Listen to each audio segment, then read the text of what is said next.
Live. All right, hold on.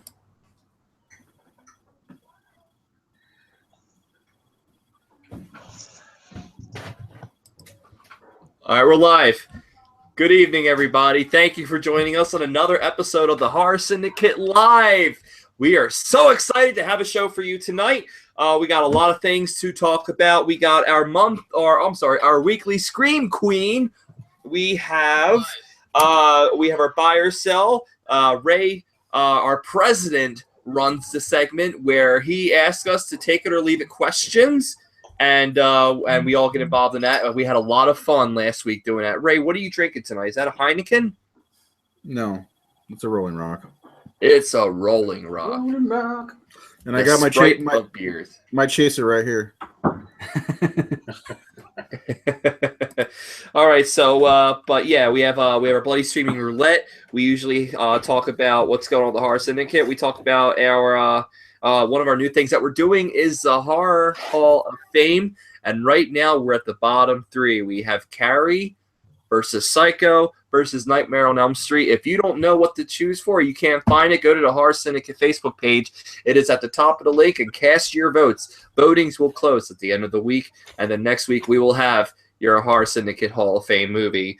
So we also have a couple things going on.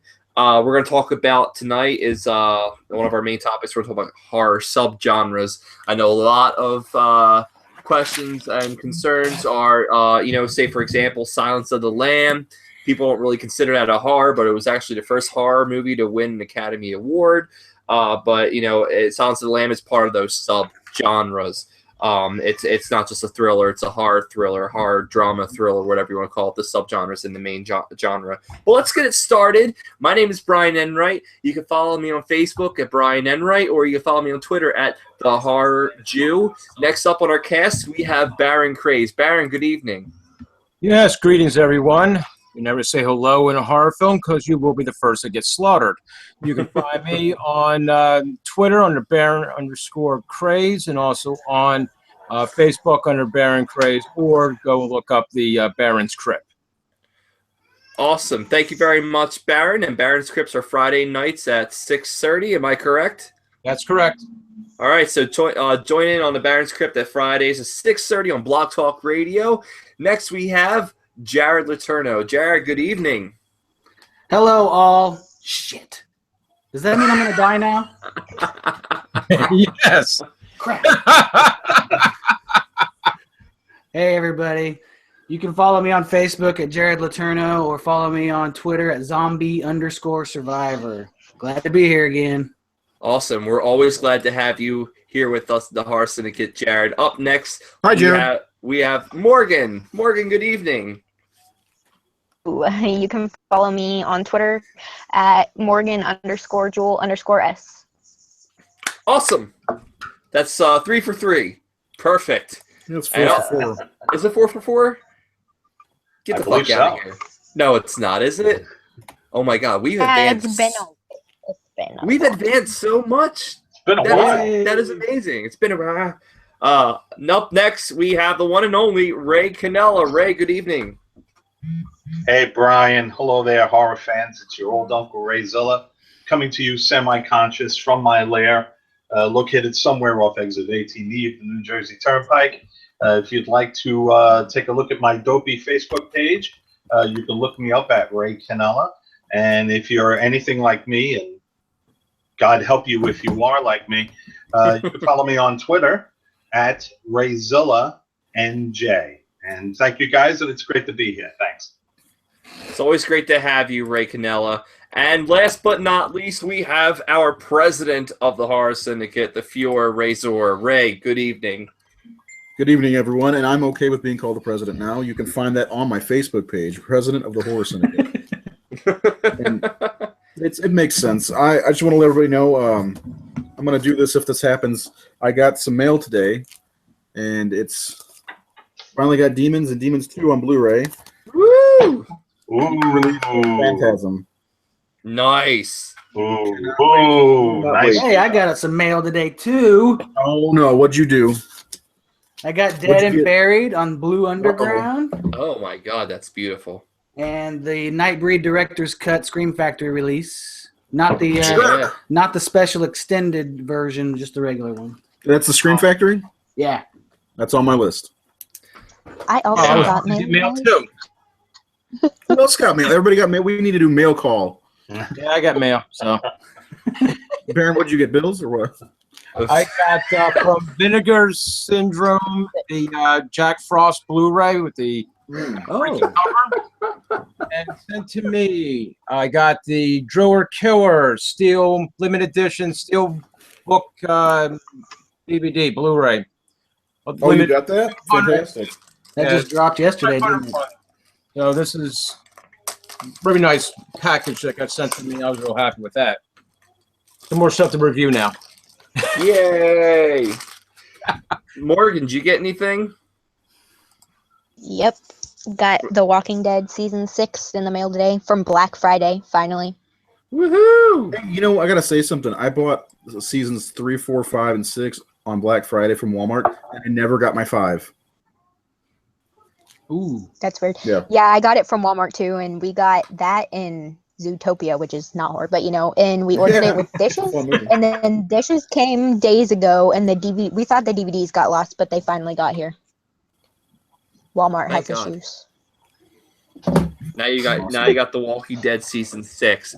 I didn't get anything new, but I just pulled this out of my ass because I didn't realize I had it until now. I have a Blue Underground release of Hell of the Living Dead and Nightmare City. It's a double feature. It's not really mail, but it's something I forgot I had.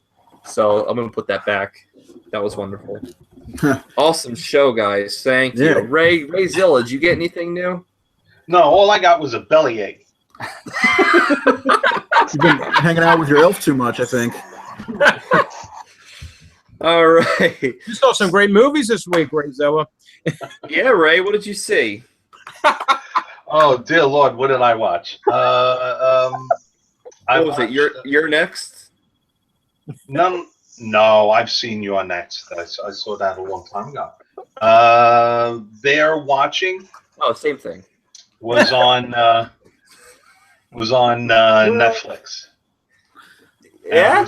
And it was a little long in the tooth. So No, your honest opinion, please. Come on.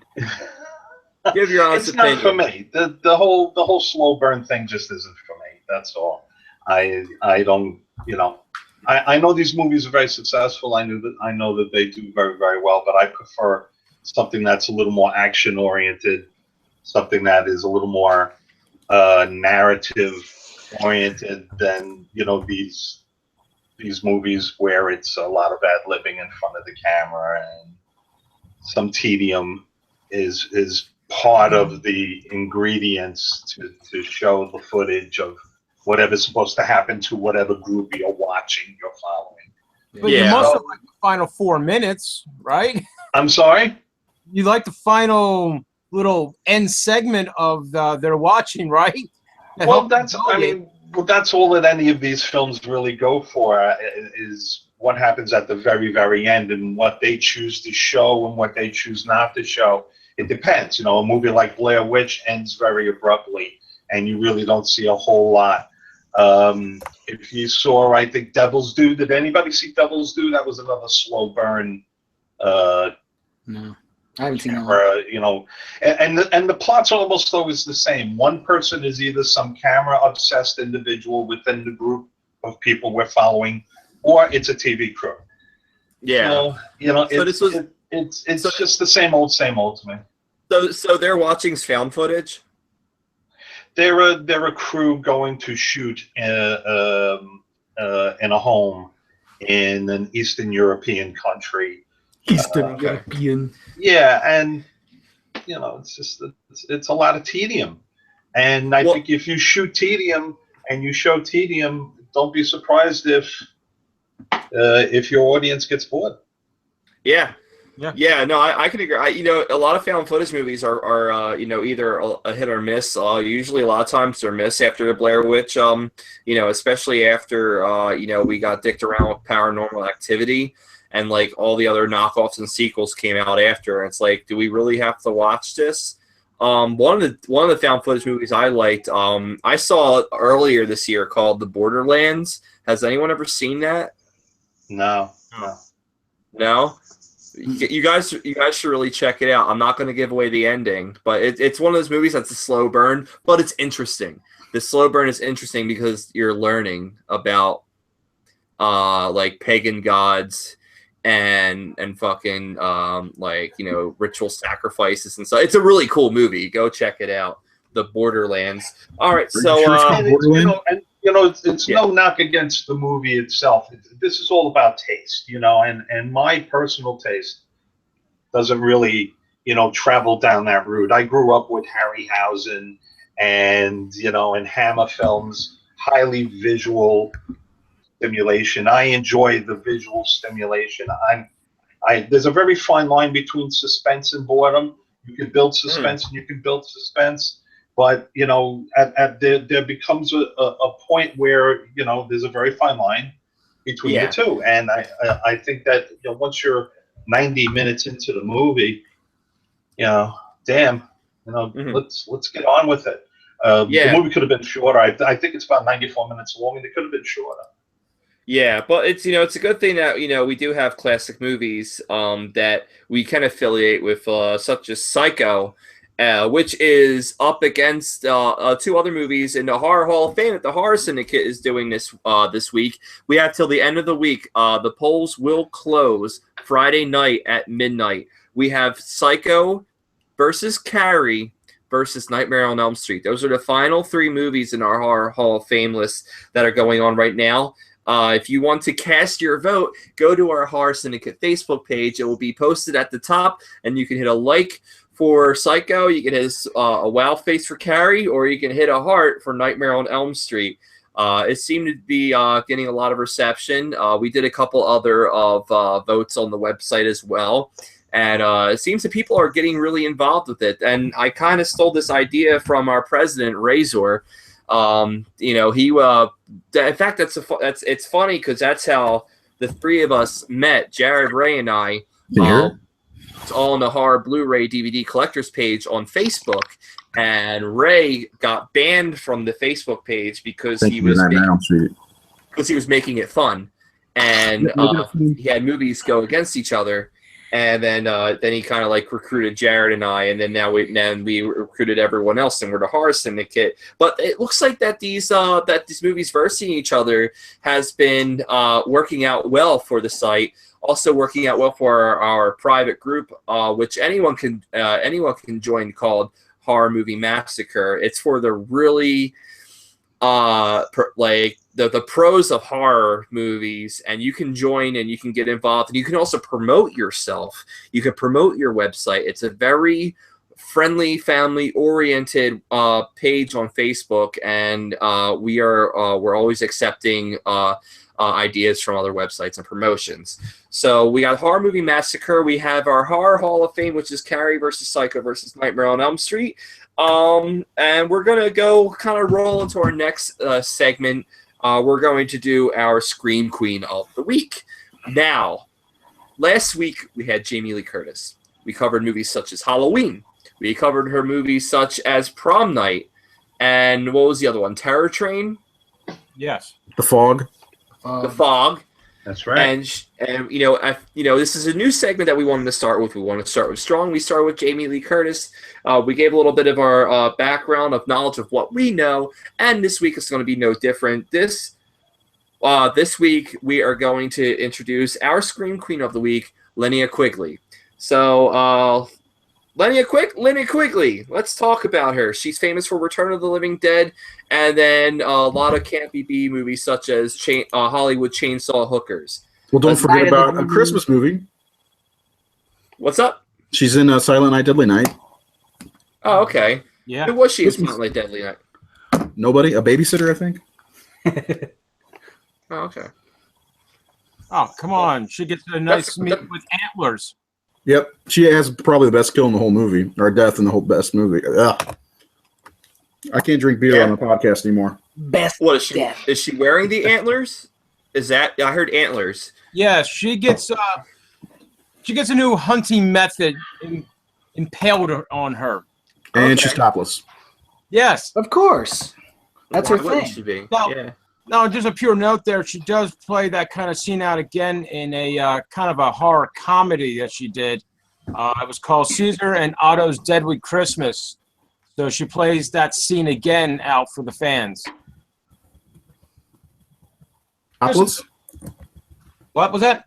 Topless? No, I don't think it was topless that time around. The hallmark of any good kill scene is always Topless. topless scene. Yes. No. Let's see if I can find a picture of it, Brian, for you, since I guess you haven't seen it. I haven't. I saw Silent Night, Deadly Night a long time ago. One of my favorite Silent Night, Deadly Night movies is Garbage Day, Silent Night, Deadly Night 2. Thought that was a hilarious movie, especially for it being a sequel. The first one I didn't really draw my attention. I guess it was more horror, where the second one was more comedy, campy, whatever. All I can say to you is naughty, naughty. You should have seen it. So, but that's good.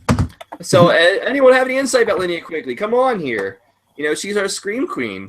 Well, we could talk about, I mean, for me, she's got two big iconic roles of Night of the Demons Yeah. Mm-hmm. with the lipstick. That's the Yeah. one I like Everybody the knows. best.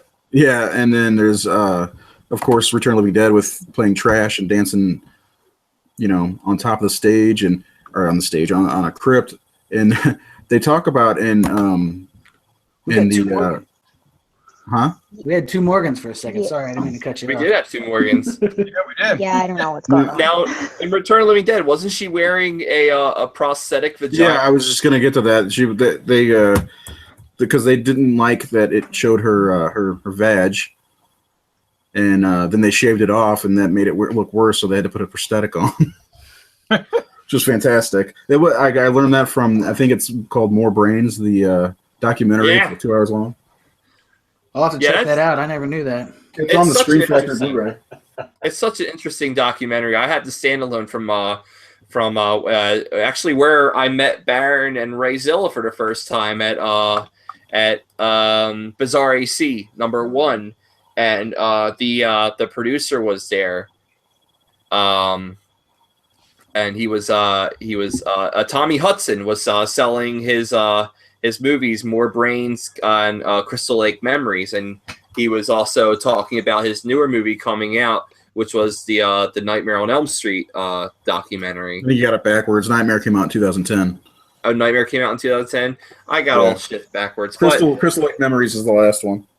Mhm. all right, well, cool. But I got More Brains, and More Brains is an awesome documentary. It talked about how the first special effects designer was fired because his skeleton looked like shit, Oh yeah, and then they brought someone else in. You saw the documentary. What did you think of it, Ray? I loved it. It was, the thing is, I thought it was going to go through the entire saga, the 5 movies saga. That's a stupid word for it, but you know, all 5 Return of the Living Dead movies that, you know, they get progressively worse with each one, but it stuck to just the one movie. It's actually longer than the actual feature, so it's great because they go in depth. They got every cast member who's living, I think, with a couple of exceptions. They even got Clu Gulager Mm-hmm. in there, which he's a hoot. The only one I don't remember if was Tom Matthews in it. I don't remember. Was he Tommy Jarvis in? Yeah. Yep. Yes, he was. He was also in. He was also Return of the Living Dead too. Yeah. Well, I didn't know. I mean, I meant the documentary. Oh, was he? I don't remember. They got most of the rest of the cast though. The guy who played Suicide, he died. Yeah. In the early '90s. He was also Vic in Friday the 13th Part 5. Yep. But that's one of my favorite parts of the movie in Return of the Living Dead. And Linnea Quigley is rubbing her naked body all over him, and he's talking about how he's underappreciated in the movie. You know, he's like, "You guys think this is a fucking uniform or whatever." You know, it's ridiculous, and she's just grinding all over him. We kind of gotten off topic with talking about her, but I mean, That's her pedigree, though. She's definitely like the TNA for the most part in a lot of her roles. And it's good. Can we talk about that zombified face that comes back? Like she made like a note, one of the lines in the movie where she's just like she fantasizes about like homeless men getting on top of her and ripping off her clothes or something sort of that. And then later on she gets killed by zombies coming out of the graves, and they rip off her clothes and everything. And then she comes back as this blue big mouth zombie. And that part of the movie scared the shit out of me when I was a kid. Was just watching that mouth open up and it's just like eat the bum or eat the homeless guy. And I that's for the longest time, even until I was arriving in my 20s, I had to fast forward or close my eyes for that part because call me what you want. I was a fucking pussy. I just that part scared the shit out of me because it was so awesome. But yeah, I mean, like she definitely had the best. She had the best character in it because she wasn't like your average like slutty type girl. The movie was so punk rock, and it was the first time we had something like that. And it's just a really fun and loud movie, and I'm glad that she got to be a part of that, and I'm glad that was like her biggest, I think she was supposed to play the role of the girl that wears the white outfit, the girl that lives, Tommy Jarvis's girlfriend. I think she was actually supposed to play that role. Oh really? But, yeah, but I don't know if they explained it in that great Jared, do you have the Scream Factory? I do have it, but I haven't. I do want to check that documentary out. You need to. It's fantastic. We'll put it back. Yeah, it's a really good doc. Tommy Hudson does a great job producing these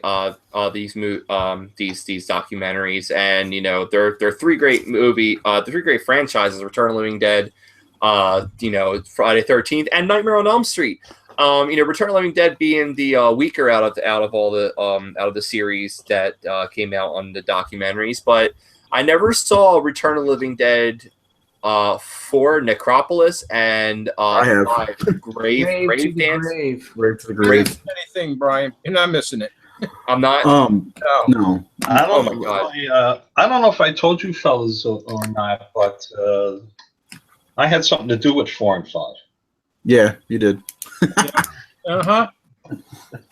You did. They're kind of my fault. It's my fault they got mad. You son of a bitch. That's it. Now you sign a contract and then you put these projects in the hands of people who you think are competent people, and sometimes they were. Sometimes they were competent people, and sometimes they weren't. And those 2 movies were shot. Pardon me, I'm going through my autograph collection looking for Linnea Quigley. But Sci-Fi Channel financed both of those movies, and they were gang shot. They were shot back to back. Back to back, yeah. And the result is there for all to see. I don't mind the 4th one so much. It's not the worst thing ever, but they're the not. Fifth one suffered. The 5th one suffered, and that was almost always the case. And not to go too far off the tangent, a lot of people asked me. A lot of producers would ask, "Can I gang shoot them? Can I do them back to back?" And we would encourage them not to.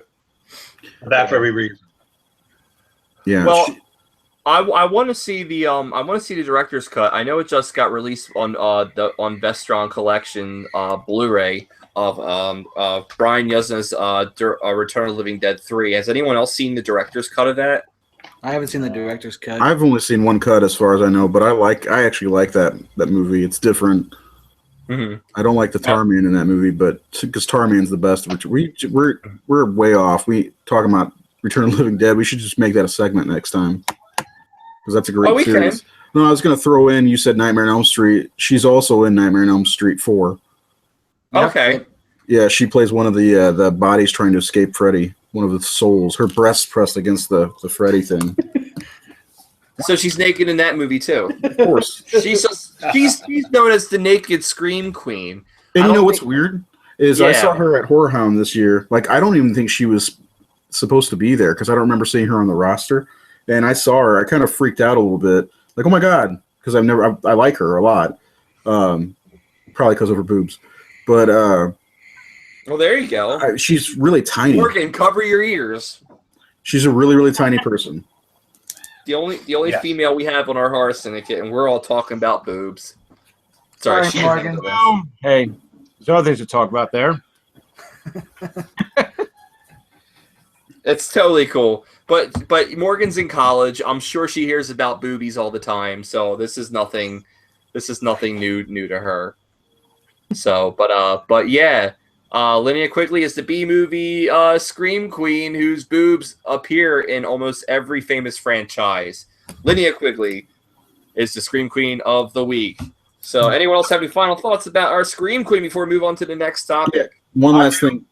Well, let me do this first. She was also in the remake of Night of the Demons.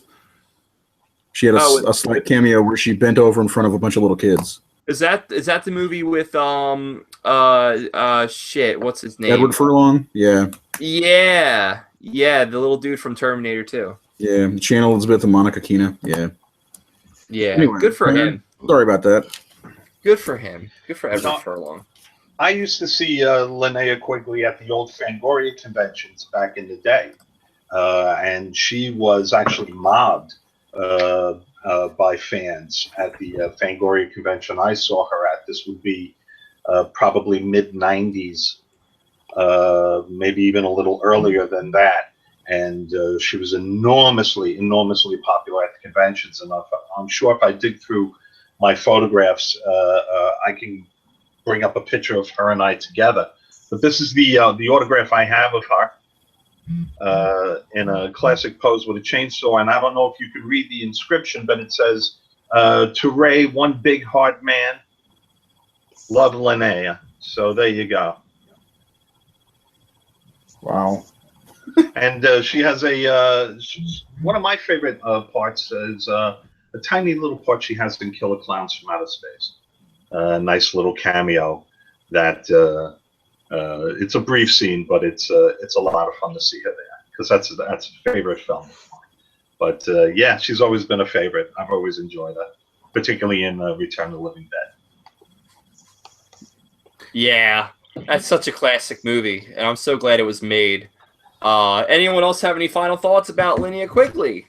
Yeah, just a couple little trivia notes out there. Because, the horror historian would know this kind of information.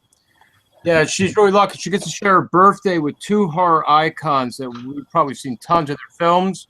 First is Vincent Price. Ooh. And Christopher Lee. Really? Yeah. May 27th. May 27th. Yeah.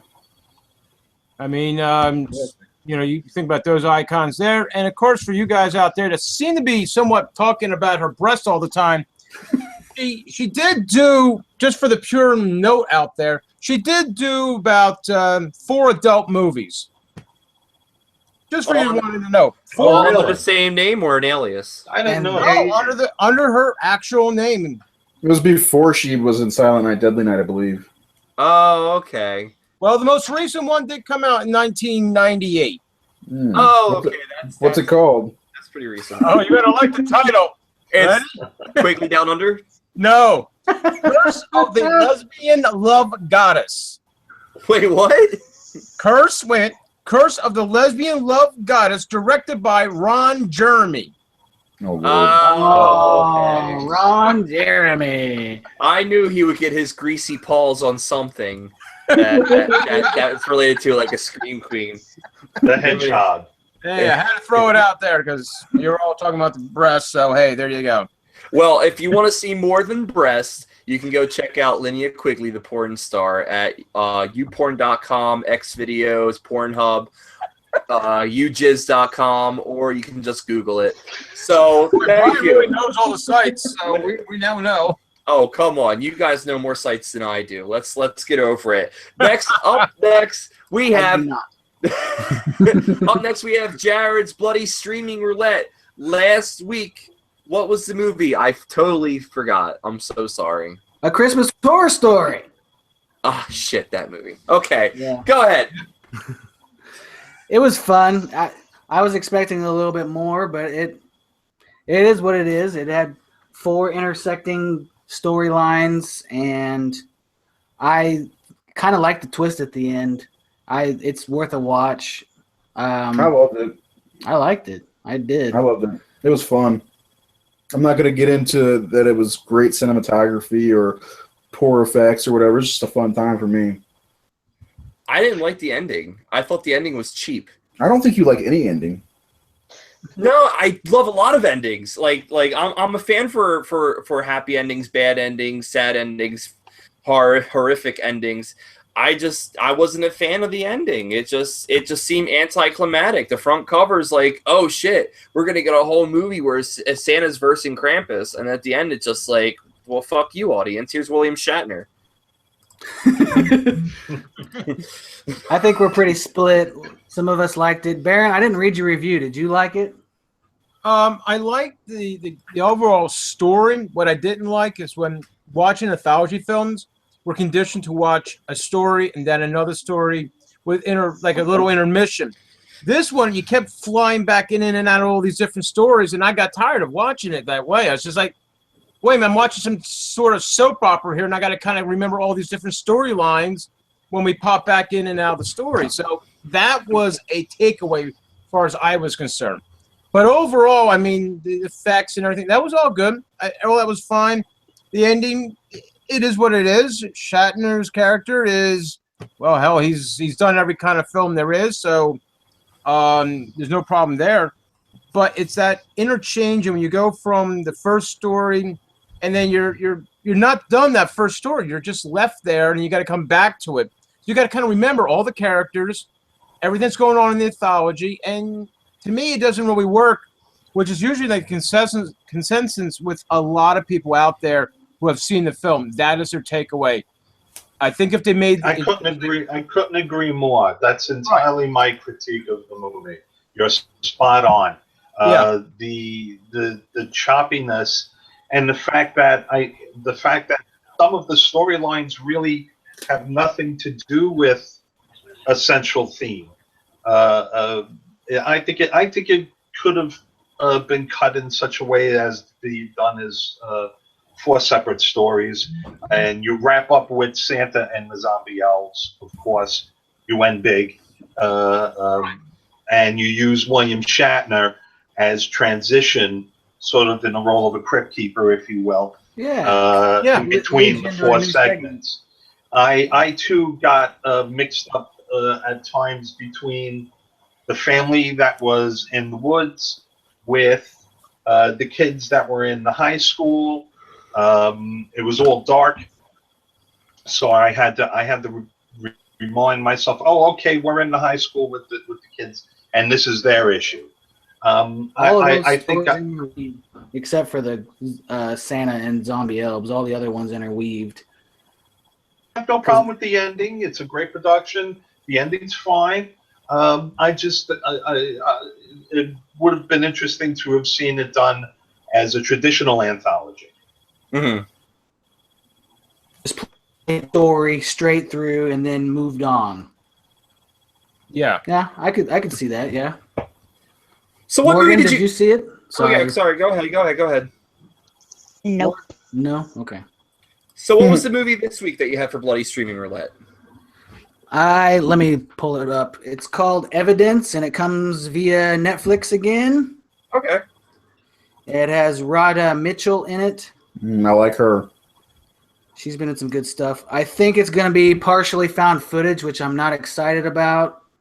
2 detectives must analyze the found footage collected from murder victims' personal electronic devices to piece together the identity of a killer. Wait, that's the lady from Silent Hill, right? Yes. I take it back. I don't like her. Because she's not from Resident Evil, right? That'd be a different No. story. I was thinking of the chick from the Underworld remake. She was in that. Her. What is her name? She was in that. She was in that awesome movie about Doomsday. the apocalypse. Oh, the brown-haired girl. Yeah. Yeah, I like her, not the other one. Not that one. I like that one. Rhoda Not Mitchell. that one. Rhoda Mitchell was great in Silent Hill, which is the best video game adaptation movie whatever that came out. It's we can have a segment about like video Resident game. Evil was, come on. Oh my God, Resident Evil can go fuck itself. Jesus Christ. Oh, her name's Rona Mitra. Oh my God, the Resident Evil movies. Listen, if you guys want to have a segment where we cover Resident Evil, the movies, I will have the segment with you guys, but I will be loaded. I will Under be protest? so drunk, and you will get a Brian that has been hiding under a rock. That's Okay, balderdash. I'm just telling you, if you want to do a Resident Evil episode, you're gonna get the worst of Brian Enright. Okay, I'm just gonna tear everything apart, and it's not gonna be. It'll be very hilarious, but I think that it's Also a dark very place. belligerent, I imagine, as well. Yeah.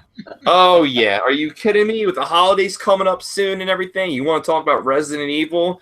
Yeah, we'll talk about Resident Evil. Yeah, get out the we'll talk about eggnog. Get out the eggnog. Shake up the pale dry ginger ale. You know, better yet, I will do live reviews of myself watching Resident Evil until we get to the next until the episode where we're doing Resident Evil as our main topic. I will watch every Resident Evil movie in chronological order, drunk with a live review, and then we can do the full segment. That's up to you guys if you want to do that. I'm only torturing myself by bringing up this idea. I don't mind those movies.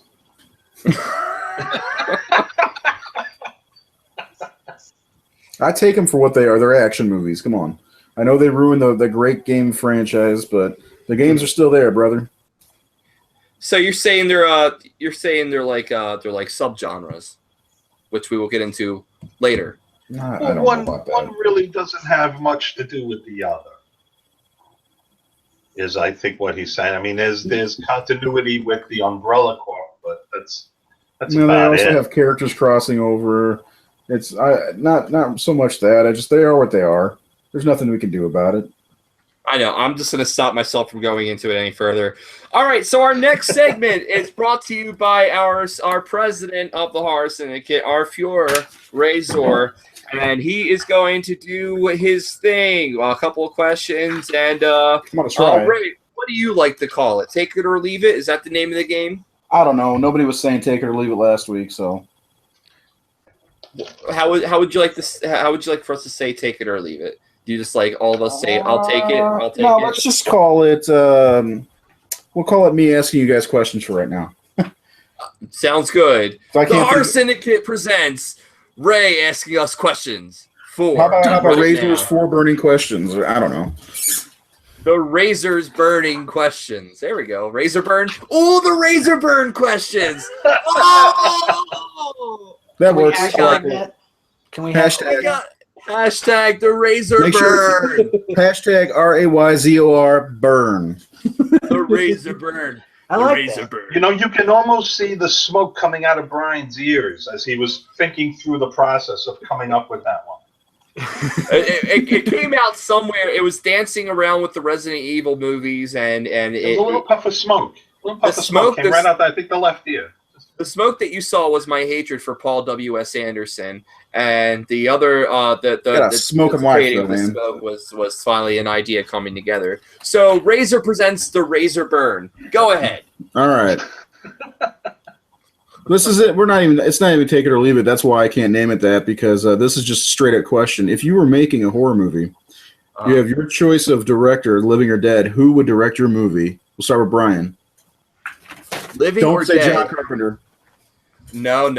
Don't worry. I'm not going to say John Carpenter. That takes the fun out of things. I think that if I had a director, living or dead, make a horror movie for me, I would have to say Akira Kurosawa. I love his movies. I love Ron. I love his. I love the Seven Samurai. I love all the samurai movies. I think that when he wants to, he can make movies beautiful and scary. And I think that it's just an art form that Akira Kurosawa brought to the table. Like Choice. what's up? That's a very interesting choice. I honestly never expected you to say that. I love Akira Kurosawa. He's probably one of my favorite directors ever, next to Stanley Kubrick. But I'm not going to choose Kubrick because I want someone else to maybe pick that name. But yeah, Akira Kurosawa. All right, Baron, what do you got? Hitchcock. Yes. That was pretty easy there. He doesn't even need to explain. We know why. Right. Yes. That's it. Master storyteller. All right, so we want to move on to Jared? Yeah, I'll go next. I want to go with Takashi Miike, Japanese director. Ooh. He hasn't done much good lately, but What? I'm not familiar. not familiar. Yeah. What was that? Tetsuo the Iron Man? Yeah. Oh, goodness me. Okay, I have that. I'm pretty sure I have that on VHS. He's done some really weird stuff, but he did like 13 Assassins, which was great. He's done a lot of Japanese stuff. He did this mini-series in Japan called Multiple Personality Detective, and it was kind of a horror mini-series. Very, very inventive. The detective has a multiple personality, so he kind of goes through all the motions when he's at each crime scene, and he's just an interesting storyteller. Mm-hmm. Ooh. Yeah. No, I love the drill He did scene E.T. from the Killer. Tetsuo. Oh, I know that The movie. Killer. There we go. Have you guys ever seen the drill scene from Tetsuo? Sure. No, not yet. I actually haven't seen that one yet, but he also directed Audition, if you've ever seen. Oh, yeah. Yeah, Audition. We want to go ahead and go on to Morgan? Morgan, what did you choose? Okay, so what was the question? I didn't hear it. My laptop If any is director, freaking out. living or dead, to make your horror movie, who would it be?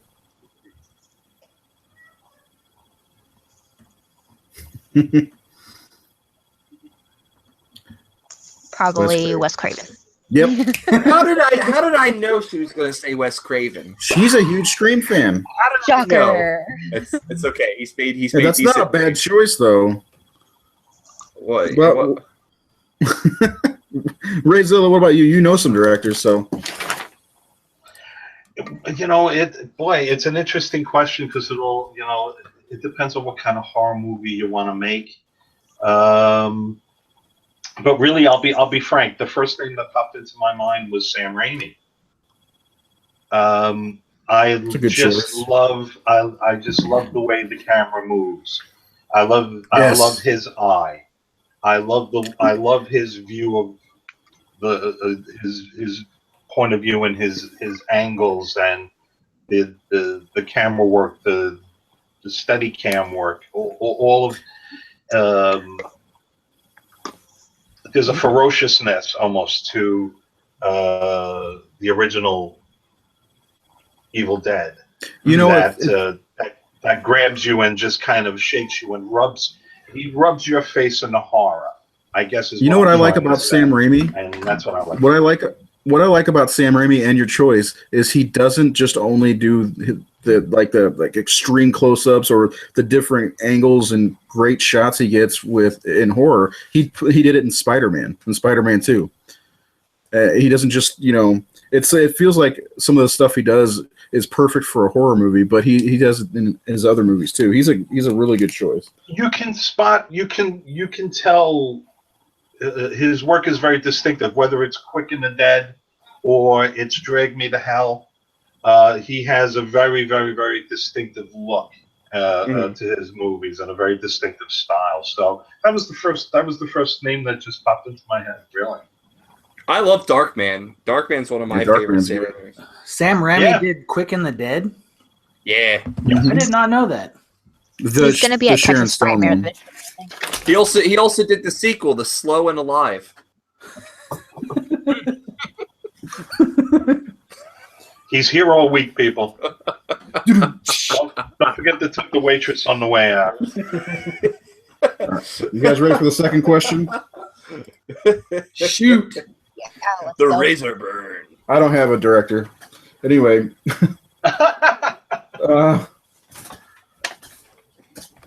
Wes Craven. Yeah. Razor We'll just put that out there. Yeah. Okay, second question. Okay, you meet somebody who's never seen a horror movie. If you can, and they want to get in the genre, if you could recommend one movie, what movie would that be to get them to jumpstart them into watching horror? One movie. Brian? We're starting with me. No. Let's not start with Brian. Let's start with Morgan. One movie, Morgan.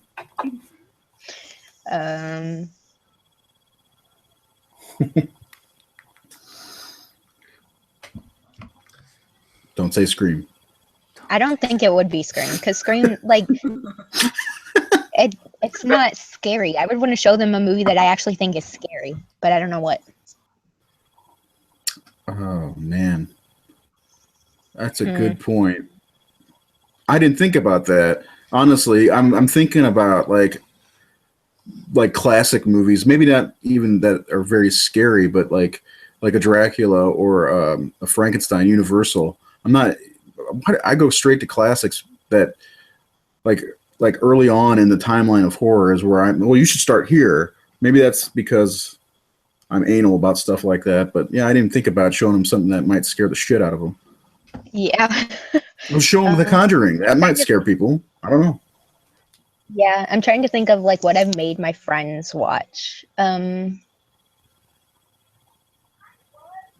about we'll come back to Morgan. Maybe Halloween. Maybe Halloween. You know what? That's a good choice. You know why?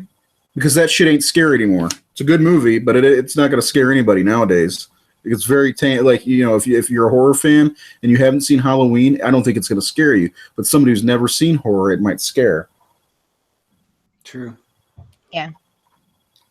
It's scary, but it's like has a really eerie vibe around it, you know. So the Thanks ominous to the Carpenter's music. Yeah. The ominous tone. What about Jared? What about you? I'd probably have to draw from one of the scariest of all time. I'd probably drop Trow and go with The Exorcist. Okay. How about Baron? So if we want something scary, let's see. If I pick one film, it'll probably turn them off of horror and make them run to Disney movies instead.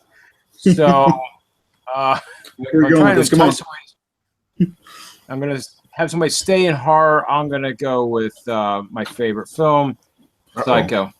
Yes. Great answer. All these great answers so far.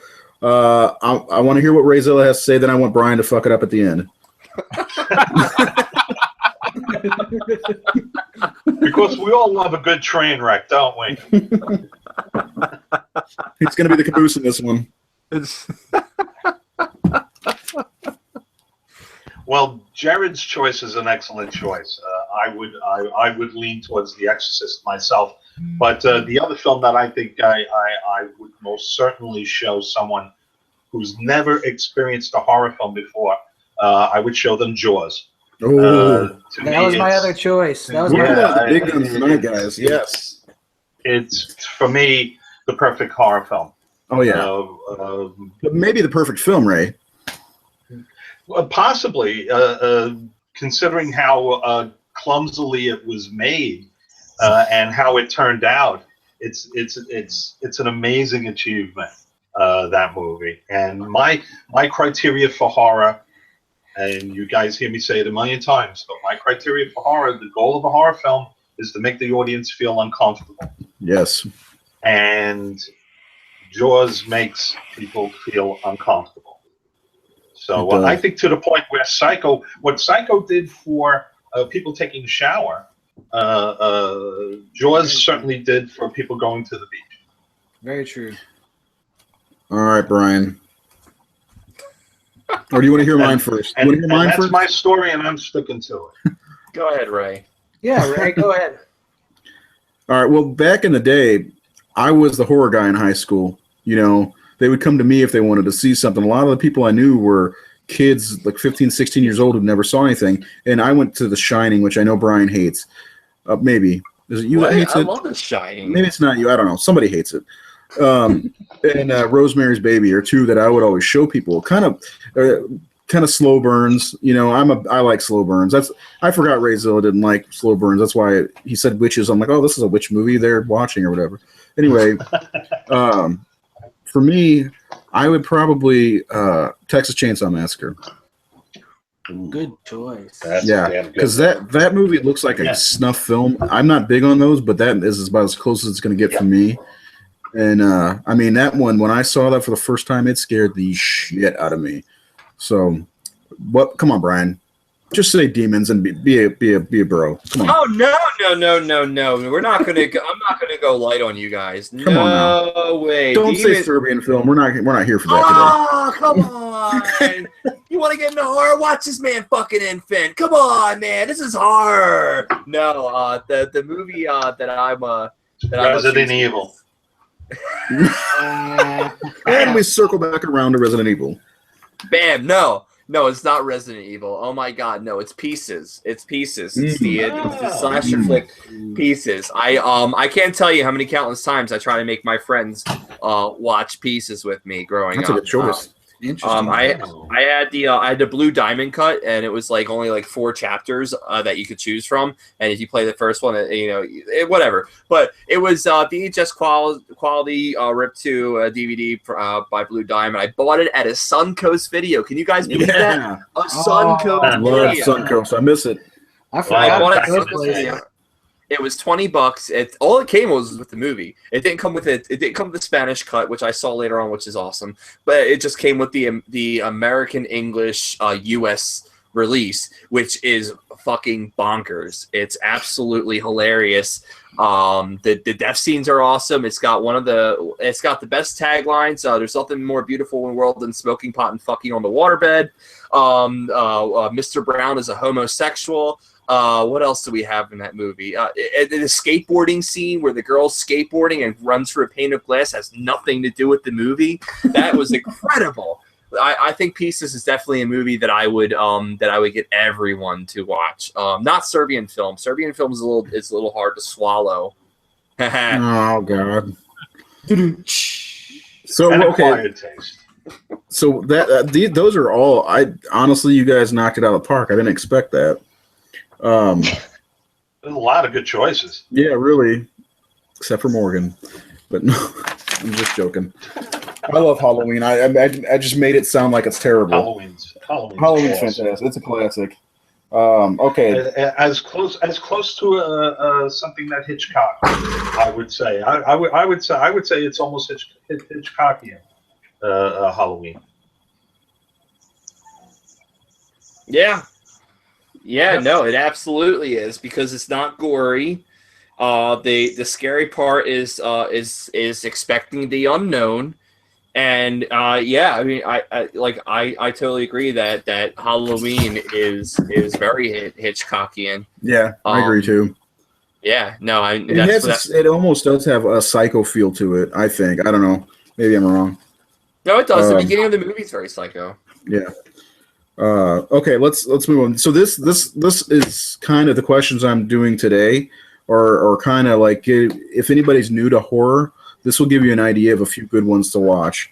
Especially the last question we did, but this one is another kind of a similar question, but it's if you'd watch one horror film for the rest of your life, what would it be? Easy question, right? Oh, God. Right? Easy question, Yes. Jared. Easy. What do you got? Easy. Easy. Dawn of the Dead. Bam. That's how it's done. Any version. I like all the versions, but Dawn of the Dead to me is a movie I can watch. Now, is that your favorite horror movie then? Because you know I'm going Nightmare on Elm Street. Probably not my favorite film. Jaws is probably my favorite horror film of all time, but Dawn of the Dead is a movie I can watch any time of day, and the soundtrack is amazing. It is. I know Ray Canella loves it.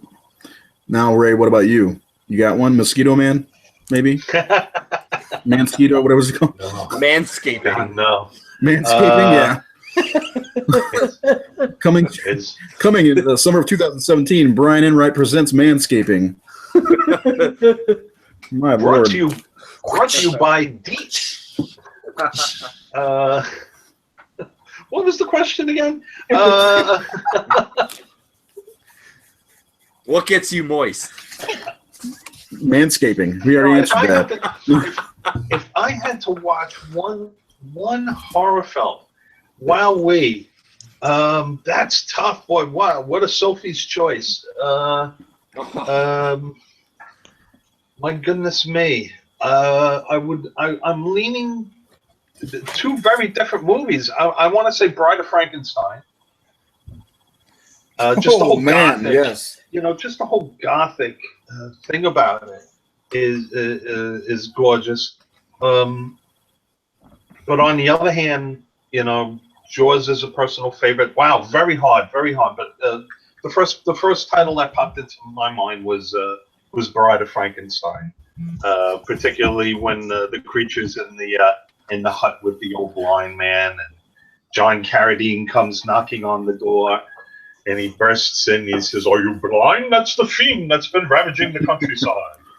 I gotta be honest with you, Ray. When I wrote this question, I had a feeling you'd go for one of the Frankenstein movies after that discussion we had a couple podcasts ago. But that's a great choice. I mean, I have so many favorites like Jaws and like Suspiria and things like that, but there's just something about the old black and white and the castle and the angles and the stock photography and all that combined together. That's something that I could just enjoy over and over and over again. Yeah, the sets are beautiful. And then Mansquito after that. All right, Baron, what do you got? Is it gonna be Psycho? You know it. I don't blame you. No. Psycho I can watch over and over, mainly for when you watch the film. First of all, just to let everybody out there know, I just watched it on the December 11th because the title card that comes up on Psycho states that it's December 11th. Oh. So just a little trivia there for you. So I watched it on the 11th.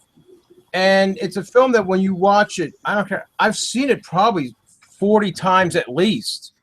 And it's a film where you see these actors and that way those other actors have gone on and done other horror films or the characters' names, such as Sam Loomis. Yep. Loomis into Halloween, and then of course it goes into also Scream. I could watch that film over and over and actually start playing other films. Morgan just got excited when you said Scream. Yes, I know. I saw it too. I should just got all lit up now. Oh, there's something else. Yes. Billy Loomis. Movie. Everybody points to the murder scene, the kill scene in the shower. Yes, that's probably one of the best ones. It's iconic. But when the kill comes of the detective Arbogast, yes, he goes down the stairs. Oh my God, that filming. Martin Balsam. Yeah, that was an achievement. That's an incredible shot. You can watch it 100 times, and you have to try to figure out. Wait a minute, how's that actually happening? Let me ask you a question. I kind of like sidestep that for a second, but when Lee Remick dies in The Omen, or not dies, but she gets knocked off the ledge and falls to the floor, which one of those two scenes do you like better? Because they're very comparable. One's going down the steps, but to me, when I watch both of those, especially the Psycho, it kind of plays with my head a little bit, the way the camera is following them so well. Well, you have that. It gives you that sense of vertigo, that sense of falling. Right. In both shots, I understand your point. Both are composed the same way. Yeah. And I think every time I think of the Psycho kill or I see it, I go right straight to The Omen as well, because that is an amazing shot. Just popped in my head. I just want to throw it out there. Well, yeah, and for my view, I like the shot on the stairs, because if you've ever been tripped going up a stairs or someone you've seen fall down the stairs, you have to understand that there's a footwork action happening there as he's going backwards down these stairs, and the killer is still pursuing. That's the best part of the camera angle. Mm-hmm. The killer is still coming after them. They're not finished. They're going to end it right there at the bottom of the steps. So it's a really good shot. As for the Omen shot, that's more of a pullback, if you would. We see her falling down, and we see what's going to happen. She's going to crash onto. So with the vertigo shot going on, another mirror shot back to Hitchcock of how to film that just right to angle that shot back. So, I'm just going to add, my favorite scene in Psycho is the very end of the movie when they're talking about Norman and he's sitting there. That is his skull face onto his. well, no, that whole scene, the entire scene when he's in the courthouse and they're talking and he's police station. yes, that to me, like the first time I remember seeing that for the first time, I was like 15 or 16. I was like, this is the most brilliant ending to a movie I've ever seen. I thought it was just amazing, and that got me hooked on and wanting to see the other Psychos, which are inferior, of course, but still decent. I just love that scene. I could watch that scene alone a lot, quite a bit, but not forever. Brian, Yo. what about you, man? Oh yeah. Oh okay. Serbian film. Movie. Resident Evil, right? Necromantic. Necromantic. I still have yet to see that. I My got a movie that copy I of it, but I choose don't is want. I have it It's on on Shudder. VHS. it's on Shudder. Once Ray Canella said that he no longer works for Screenbox, I decided to subscribe to Shudder. You're a smart man. Thank you. Thank you. I appreciate the kind words of wisdom from Ray Zilla. The movie that I choose is Alien, Ridley Scott's Alien. It's a movie I can watch over and over again because you learn something new every time you watch it. What was it? They go to LV 47, whatever the name of the planet is, and they discover the engineer in the spaceship. It's like every time you watch it, you get to see all the little like pieces of the spaceship and the engineer sitting there with the chest burster popping out of him. And it goes back to Prometheus because that's what Ridley Scott wanted to do, was make a prequel to Alien. But the Alien's just a movie that you never get bored watching it. I think that it's we'll talk about subgenres later, but it's such a movie that captivates you. It's one of the perfect examples of a slow burn. A lot of movies try to do that slow burn today, and they just don't have the same fear that Ridley Scott's Alien gave to the world. And just a quick thing about Alien was that before Alien was supposed to be Alejandro Jodorowsky's Dune, and everyone that was involved in Jodorowsky's Dune went over to Ridley Scott's Alien. You had Dan O'Bannon, H.R. Giger, and a whole bunch of people in the special effects crew and everything. And if that movie Dune didn't get canceled, we would have had Dune that probably would have taken the place of Alien because it was before its time. That's a great documentary if you guys have not seen Jodorowsky's Dune. Yeah, that's an old story. Yes. Yeah, and it got shut down. I mean, I know Dune got shut down, and it could have been an amazing movie. Well, Warner Brothers Studios shut it down. The documentary is fucking awesome.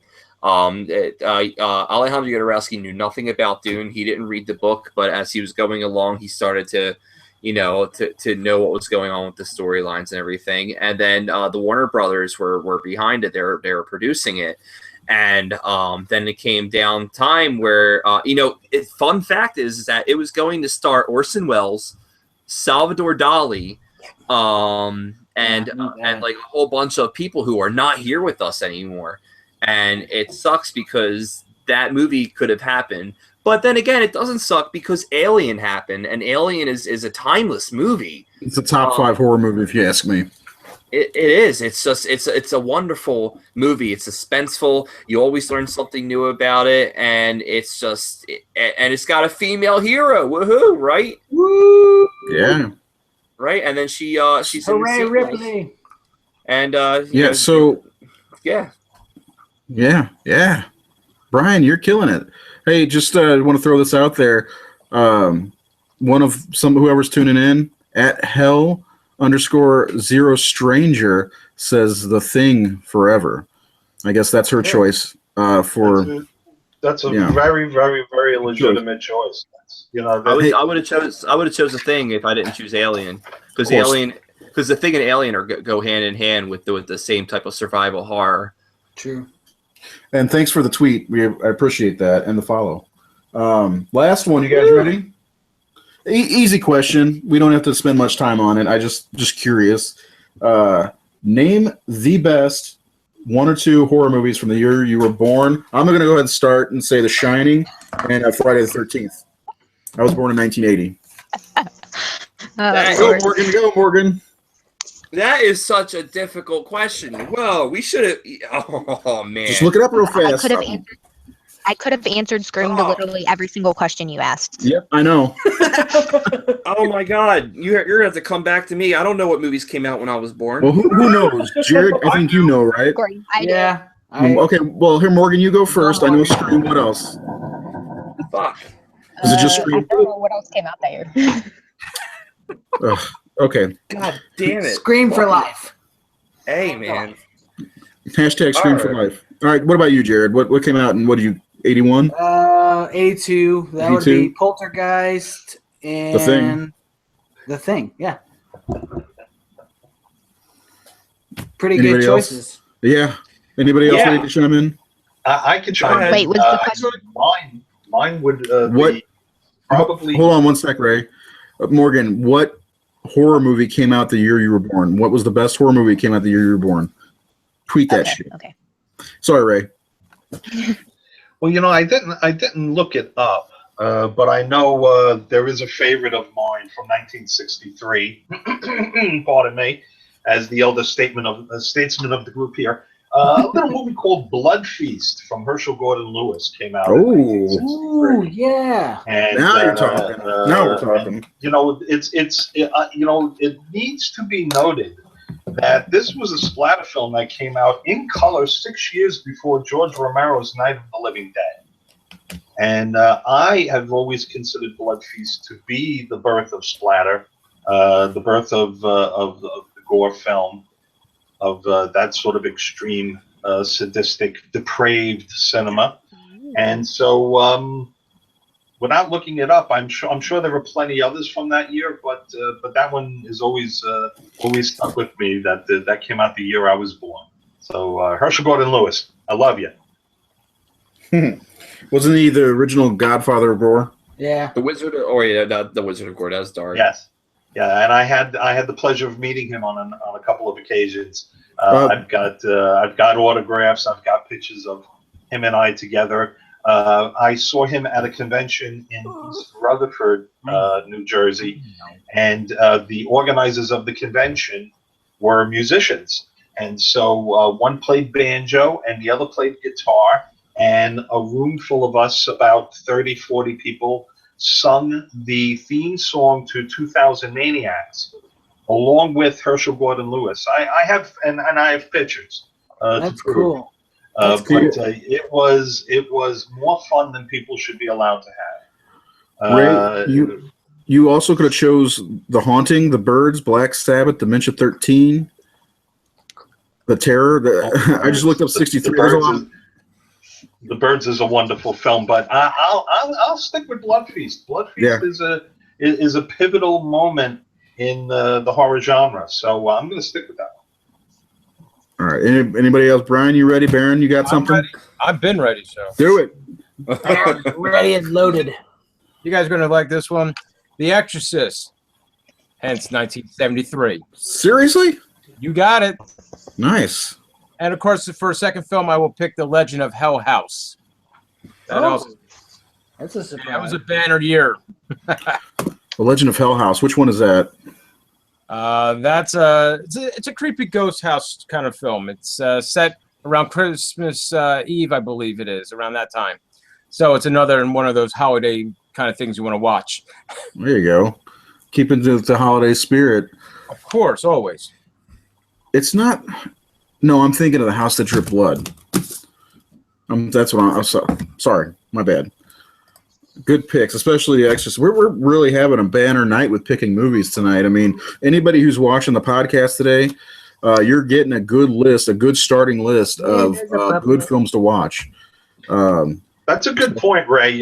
Folks listening in, you should be writing these titles down.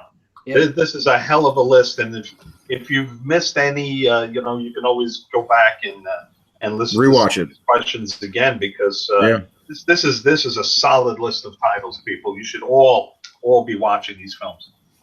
I found another one from 1996. Uh-oh, what do you that, got? that, that Ski Ulrich and Neve Campbell are also in.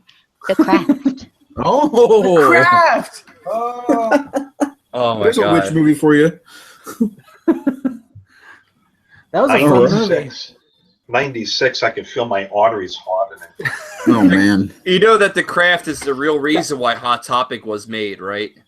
Billy Loomis is in that.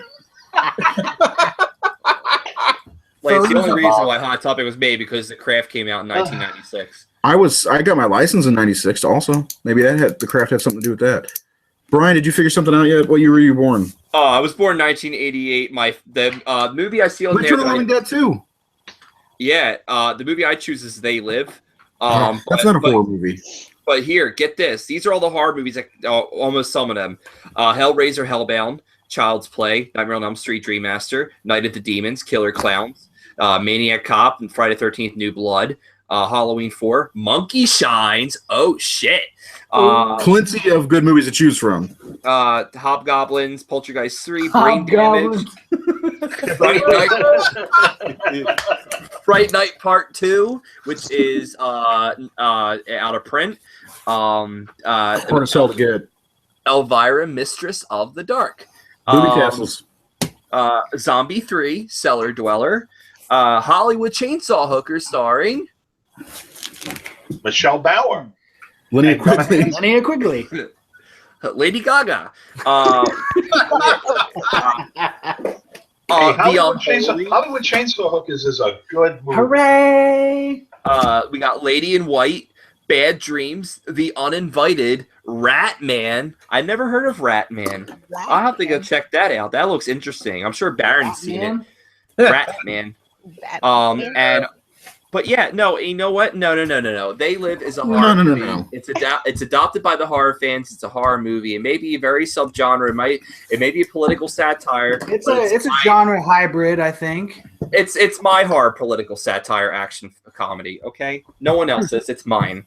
But yeah, I choose They Live. And if I had to choose a second movie, I would choose New Blood. A New Blood. Friday the 13th. Oh God, I fucking hate the New Blood.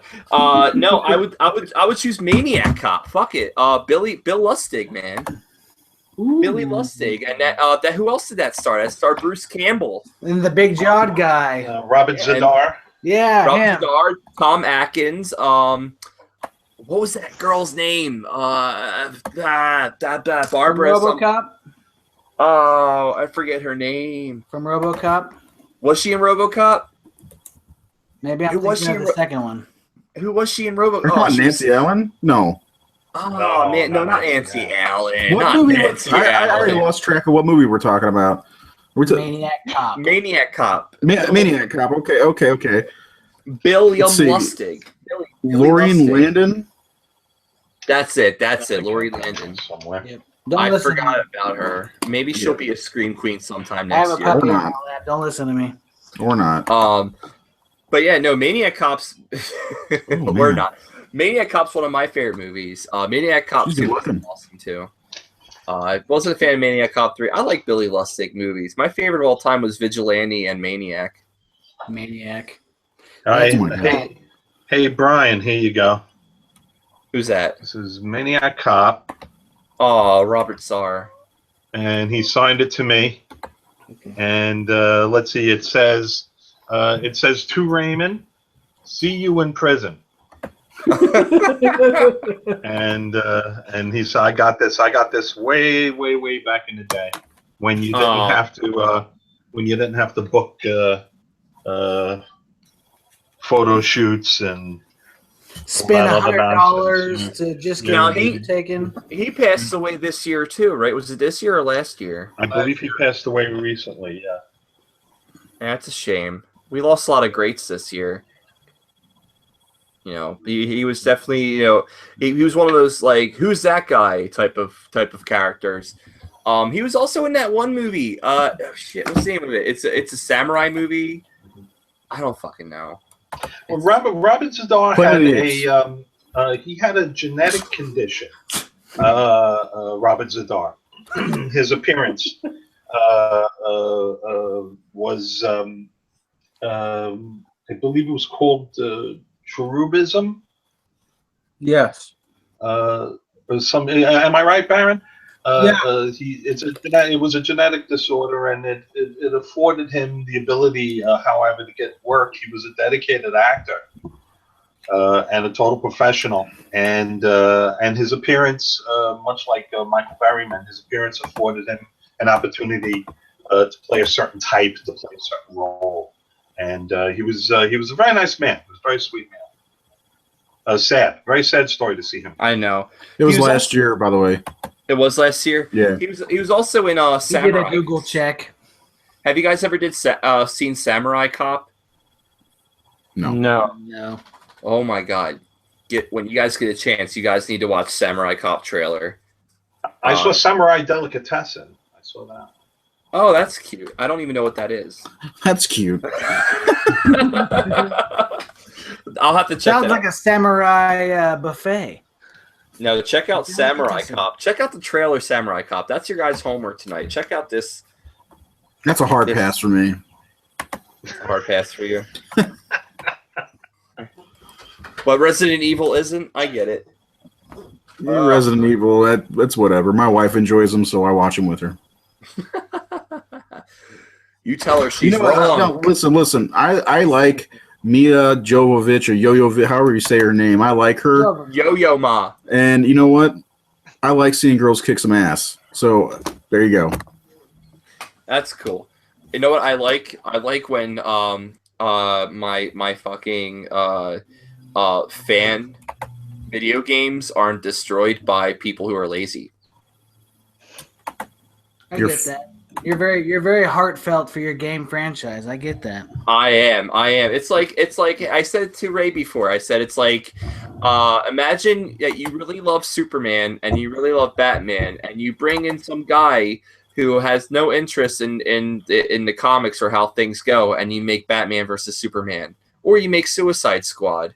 You know, like all the fanboys got pissed off, and it's because, you know, everyone knows the story. Everyone knows what happens. It's like nothing made sense. Nothing looked the way it should have looked. And it was a completely different story. Well, that's how Hollywood, baby. That's how I feel with Resident Evil, man. That's Hollywood, baby. That's Hollywood, baby. People can knock on Marvel all they want, but Marvel gets it done. You know, I'm not going to say that, you know, the Marvel movies now are better than the Roger Corman classics of the 90s Marvel movies, but they're definitely enjoyable, and you can have a higher rewatch on them. One of my favorite movies was Captain America, the Roger Corman version. My favorite. It was so good because Red Skull became a fucking Italian mob boss at the end of the movie. And we don't know why. We don't know why he became a mob boss. He grew skin, and he was speaking Italian. You know, I think he was speaking Italian in the beginning of the movie too. But it's like, oh, cool. Here's Red Skull as a mob boss. You know, you can't get any better than that. And what about Fantastic Four, the Roger Corman version? You know, I'm sure one of you guys have seen it. Didn't Roger Corman have it on VHS. Didn't he just buy the rights for it so no one could take it? No, isn't that what happened? What happened? He made the film so that he could hold on to the rights. When Marvel did this with Fox, Marvel did this with Sony.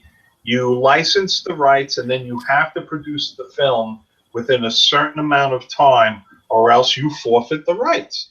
It's like leasing a car. You have it for a short amount of time. Judgment's being made. I'm sorry, pardon? That's why Hellraiser Judgment's being made. Yeah, it's a kind of a use it or lose it scenario, which has existed for a very, very, very long time. You secure the rights to a book, you secure the rights to a pre-existing piece of work, and then you have a certain amount of time, because the rights owner isn't going to let you, hold on to those rights forever. They're going to give you a certain amount of time for which you need to produce a product. And so Corman saw the clock ticking, and he got something out the door. And it's a terrific little movie. I love it. I have my copy on VHS. I'm not bullshitting you. It's the best Fantastic Four movie there's ever been released, is what you're saying. It's pretty enjoyable. I like Jessica Alba, so I can't say that I totally hated the first film, but it certainly is more fun than the big budgeted theatrical Fantastic Four movies. That's for sure. There we go. Oh man! All right, Ray, I'm ready to get burned. Burned. Do we still have one more question? No, that's the Is there last one more? one. Was that the last one? That's it. I got 4 this week. Oh, someone else replied on Twitter What'd they say? with what horror film they would watch for the rest of their life. Bree at Embalmist said Halloween. Oh, There you go. Yeah, that's a good one. to watch. Who won? It's a terrific movie. It's the Boogeyman. Who didn't grow up, afraid of the Boogeyman? One of the last great horror films of the '70s. So it's a good choice, Bree. yeah, and Bree, thanks for chiming in, and don't forget to follow us if you don't already, and retweet us. And tell your friends. I'm begging. Wake the Please, tell your neighbors. friends. Well, she's already followed me. Anyway, yeah. So I'm done with the questions. If anybody, any of you out there watching or listening, if you have a question you'd like me to ask the rest of the crew, just hit us up on Facebook at the Horror Syndicate, and we'll see if we can get that question on THS Live. And I'll ask these guys whatever the question is. So hit us up, or Okay. you can tweet us, I guess, too. So that'll be fun. If you have a question for the Horror Syndicate, just make sure you tell me, because I don't want these guys to know. I like springing stuff on them. No I problem. appreciate it. It keeps All me right. on my Yeah. toes. So now that we all just got razor burned, we're going to go into our final segment of the night. Man, the hashtag that stuff. The last 10 minutes of the show, we're going to talk about horror subgenres, favorite films from our favorite subgenre. Now, this is where we get a little more open with our tastes in movies. Like I said earlier, Silence of the Lambs was the first horror movie to win an Academy Award, and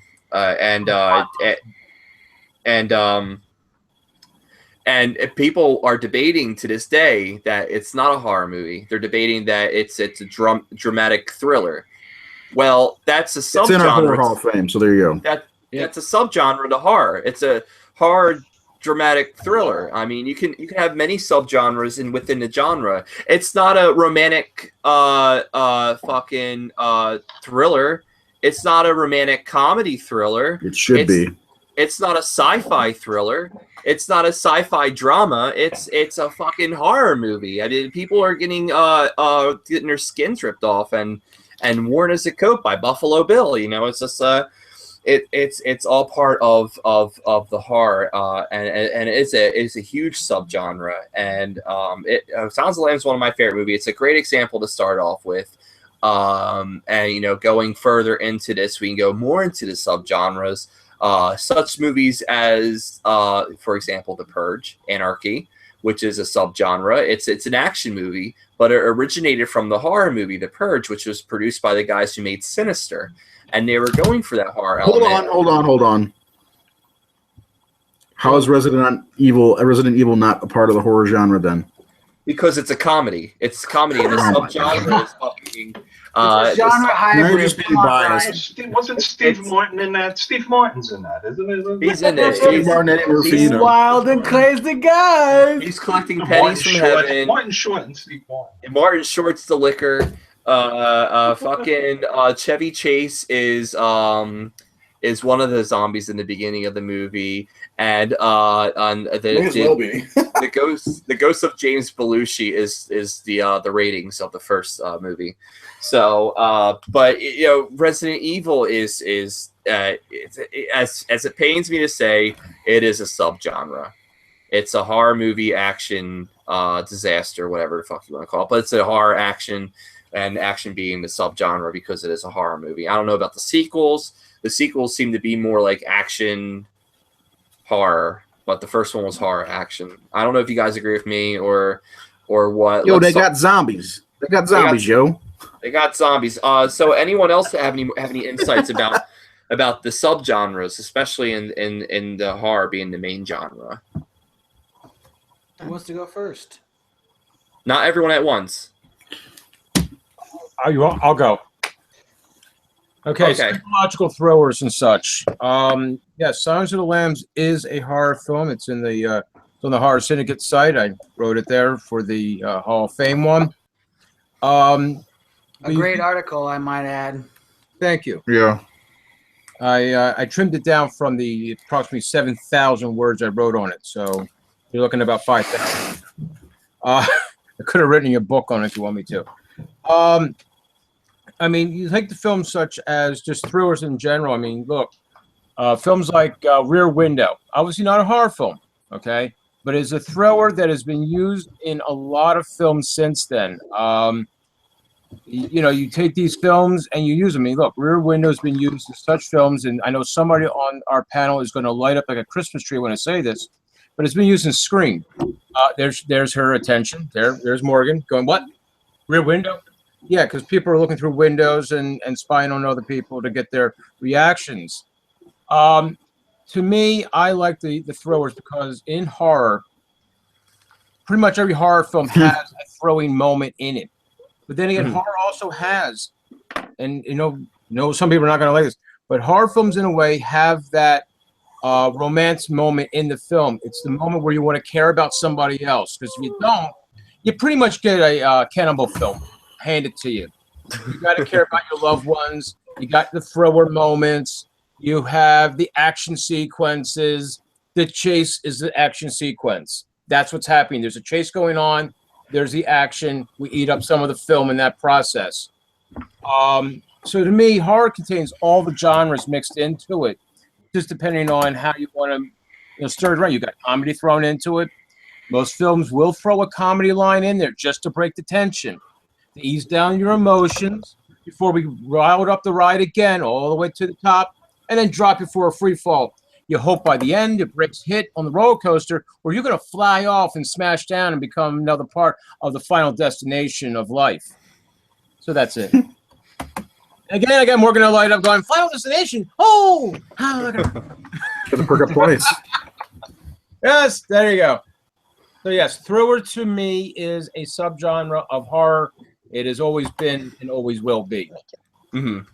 Definitely agree with you, Baron. I definitely agree. I think thriller goes a lot hand in hand with horror more than any other genre. But you could do dramatic thriller, and you could do like sci-fi thriller, comedy thriller, you know, such as like murder. Right, the psychological dramas and things that on you going a little bit further outside the box to make sure your inner world is getting somehow traumatized for you.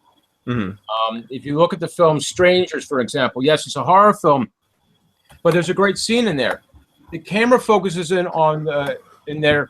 She's on the phone, and behind her, coming into focus very slowly, is one of these people dressed with a mask on. Yeah. And we, the audience, get to see this, but the person up front has no clue that they're there. Then they just turn and walk back off, and it sets the tone for everything else for that entire film. Yeah. The reason those people come and kill these people is real simple.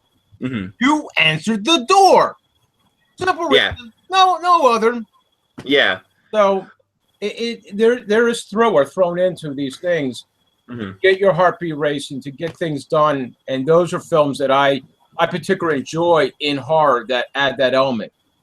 Yeah, and you know it's funny talking about subgenres. A perfect example of subgenres. You have Evil Dead, right? That's a horror movie. It's horror. It has suspense in it. It's a thriller. Then you have Evil Dead 2, which is a different subgenre. It's horror comedy. And then you have Army of Darkness, which is complete more comedy than horror. But Evil Dead 2 was the one that is specifically horror subgenre comedy, because it's got those moments of diabolical laughter. It's got those moments of sheer terror, but it's a funny movie. The scene where the household items come to life, the deer on the wall, the lamp, the rugs, the chairs, it's like Pee-wee's fucking Playhouse, and it's just a lot of fun. It's a horror comedy, and but yeah, that's a perfect example of horror subgenres. Does anyone else have any examples? Slasher is a subgenre for horror. I mean, there was a big movement in the 1980s for slasher movies with The Nightmare on Elm Street. I mean, started with Halloween in the 70s, of course. The Nightmare on Elm Street and Friday the 13th and Silent Night, Deadly Night. There's so many slash. That was when we first opened up the Horror Movie Massacre page. We did a bracket challenge with to get to the top number one 80s slasher movie, and we had 64 movies to start. And I had more than that to go from. I had to drop it down to 64. But slashers, I may be wrong, but I think that may be the largest horror subgenre there is. And I wanted to thank Bree once again for chiming in and throwing that out there. But slasher is definitely got to be one of the biggest horror subgenres there are. I mean, you got zombie, of course, also, but I don't know if that's as large as slasher. It's just probably the most popular at the moment. Yes. Yeah. Oh yeah. Yeah. I mean, definitely. You can go back. You can go as far back as Jack the Ripper, things like that. As far as slasher story, a slasher narrative. Yeah, exactly. So no, that's a very strong. Black Christmas is a slasher too, right? Yep. Yeah. I would be in agreement. Certainly, slasher is a dominant subcategory, subgenre within horror, under the umbrella of horror. One of my favorite subcategories is body horror, and really, you can't discuss body horror without talking about David Cronenberg. So much of his library of films are physiological in nature, are about the distortion of the human body. You can look at From Within, Rabid, The Fly, the Brood, The Fly, The Brood's Brood, great. even up to Existence. Cronenberg seems to return to the human form, the human body, and the distortion, the damage that can be done, to the human body. There's also a movie called Dead Ringers with Jeremy Irons, where Jeremy Irons plays twin brothers, and again, it's physiological in nature. So, but other films besides David Cronenberg's work fall into the category of body horror. Something like Basket Case, for instance, is a prime example of all three of them. Falls into. I'm sorry. All three of them. Yes. Yeah. You tend to forget that there are a couple others. Oh, they're so great. Like the Evil Dead films, the second and third ones kind of went for the laughs more so than for the first one's darkly funny. Yeah. But so if I one of my if we had to look at horror and then all of the little pieces underneath it. For me, body horror has always been a favorite. When I learned, back in the day when we were reading in Fangoria magazine that David Cronenberg was tapped to do The Fly, the remake of The Fly, I couldn't think of a better choice, given his body of work up until that point. Again, was all body horror. So I thought that he was probably the best possible choice to remake The Fly, and I think the end result shows that. Yeah. So that's one of my favorites.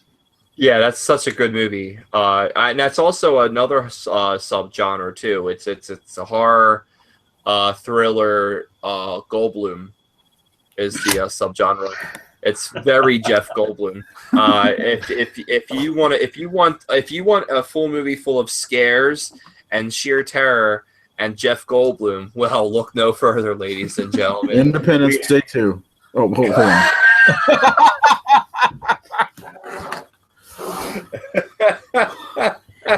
fucking 9 months, right? Is that with the fucking Hugh Grant, fucking Jeff Goldblum? I love him. But yeah, no, and The Fly is such a great example of definitely a body horror. Body horror. Frank Henenlotter, who you mentioned who did Basket Case, also did another body horror called Brain Damage, which was featured on the VHS at midnight That's a couple of weeks ago. And there's a funny scene in that movie that actually connects with Basket Case. The main character is on a subway and he's going to his next location. And he just got done killing someone, I guess, and he just looks straight ahead of him. And there's Kevin Van Hentenryck as Dwayne holding a basket, and they just stare at each other, and they have like that few moment, like a second of The moment. They have their moment. They have their moment. Just looking at each other. Now, Brian, you know who the voice of the Elmer was, right? Who? You don't know who the voice of the little critter, the Elmer he was called, I believe, right? Yeah, Elmar. I don't remember. Who was it? That's John Zachary. Okay. Oh, he just cool ghoul. He just passed. Zachary. He just passed. Yeah. Yes, our beloved Zachary. That's now, cute. Now you want another really weird piece of trivia? Mm-hmm. The female lead is my stepsister. Oh, really? What? Really? Yeah. Well, there we go. She was. Do you bring that up at Christmas parties? I'll never forget. I went to see the movie, and I had no clue. I had no clue that she was in it. Okay, I had no clue that she was in the film, and she uses a different name in the movie. That's not her real name at all. Linnea Quigley. So right? yes. So I think the name was like Jen Lowry or something like that was the name that she used in the film. And so I go to see the movie with my buddies, and I'm sitting in the audience, and I'm elbowing my friend, and I'm saying, "God damn it, that's my stepsister. This is my stepsister. God damn it, God damn it, God damn it." So I get home after seeing the Doesn't she have a movie, nude scene? I'm sorry? Doesn't she have a nude scene? Yeah. Well, I get home and I called her up on the phone, and I asked her. I said, "Who the fuck is Jennifer Lowry and nice tits?" And that was about it.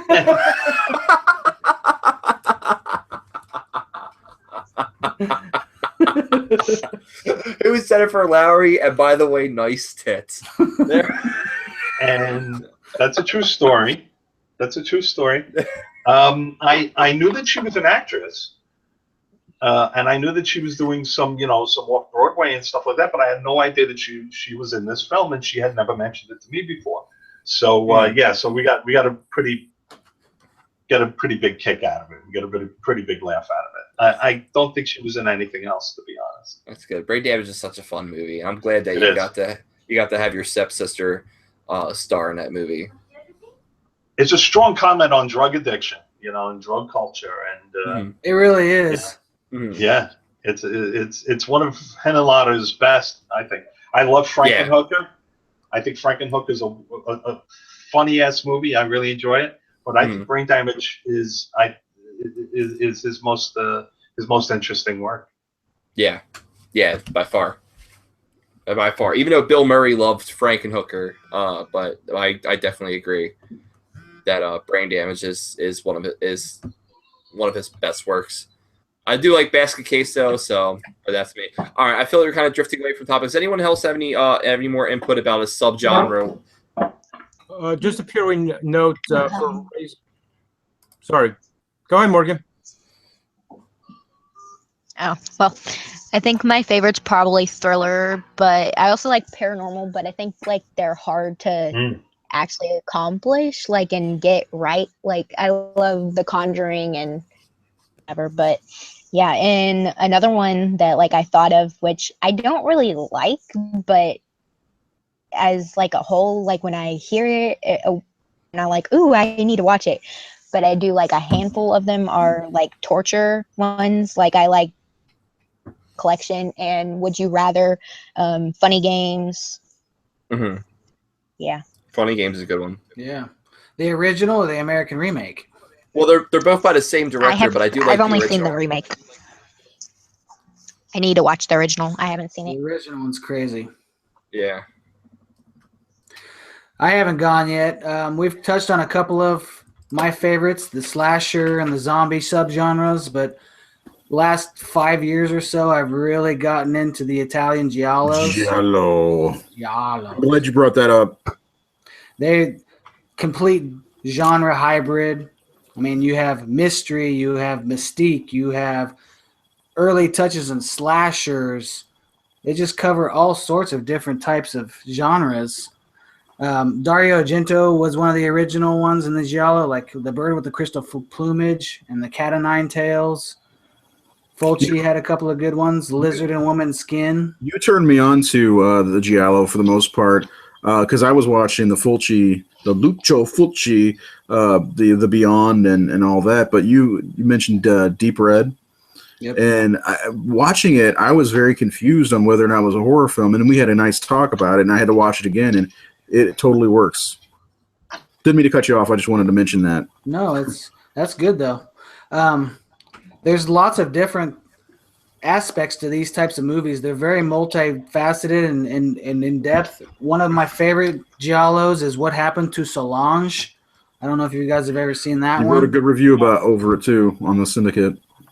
That one's pretty. It's a slow burn, but it has a very crazy reveal at the end. And giallos within the last 5 or 6 years have become my favorite subgenre.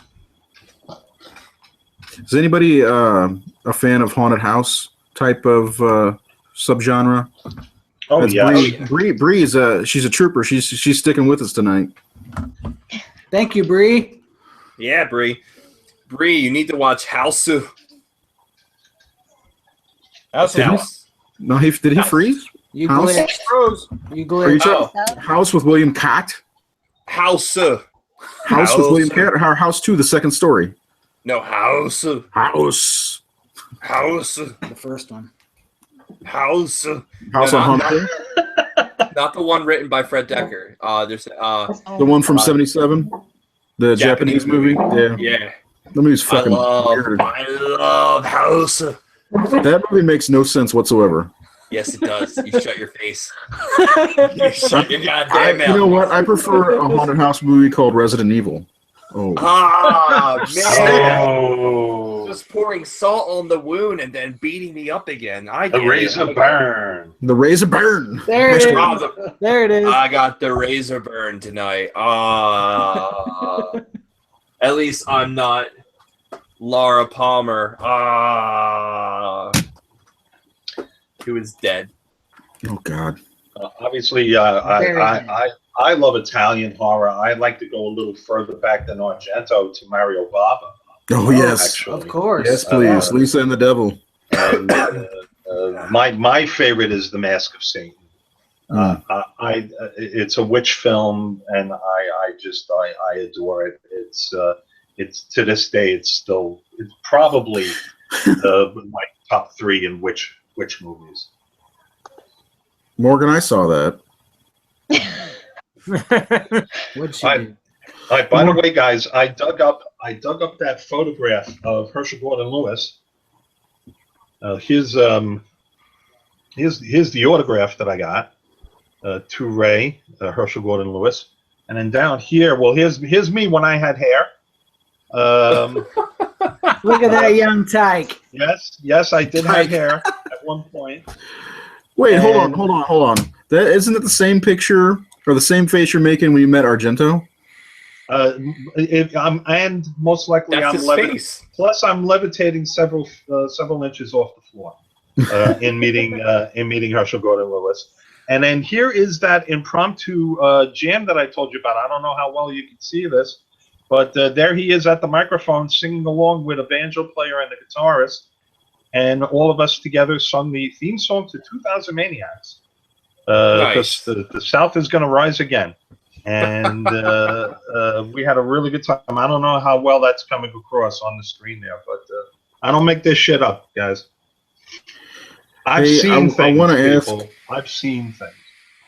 who's the guy playing the banjo? Because he looks killer. I do not know. These were the organizers. This was a convention in East Rutherford, way back in the day. I want to say mid '90s, because of you can always tell by Ray Zilla's hairline.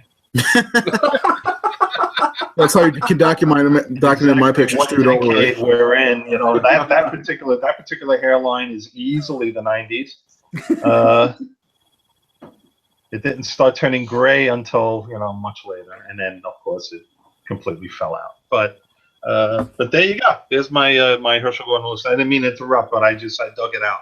No, That's perfect. I want to ask if she's still watching. Bree, where are you watching us on Facebook, or are you on the actual YouTube? If you can tweet us, let me know. I'm interested to find out. Watching us on the interwebs. On the interwebs. All right, Brian. What else we got? We good on the subgenres? You want to close this thing out? That's it. If for just to everyone tuning in tonight, thank you for joining us on another informative, hilarious. This one was really informative. Really informative. Yeah, I'm so informed right now. I am so wet with information, and I hope you are too.